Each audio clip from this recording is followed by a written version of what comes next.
มานั่งรถไฟใต้ดินคือเก่าพี่น้องไปหั้นไปนี่เนาะอยู่จีนนี่แม่นนั่งรถไฟใต้ดินนี่มัน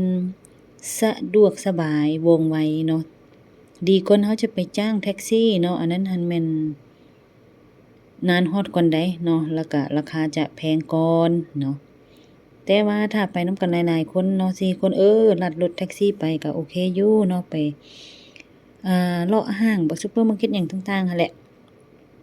ไปหั้นมานี่เนาะแต่ว่าขี่รถไฟก็ถึกๆเนาะรถไฟใต้ดินนี่บ่แพงเนาะประหยัดเงินดีเซฟเนาะการใช้ชีวิตอยู่เมืองนอกเมืองนาแหละต้องเซฟไว้ก่อนท่านผู้ชมเนาะ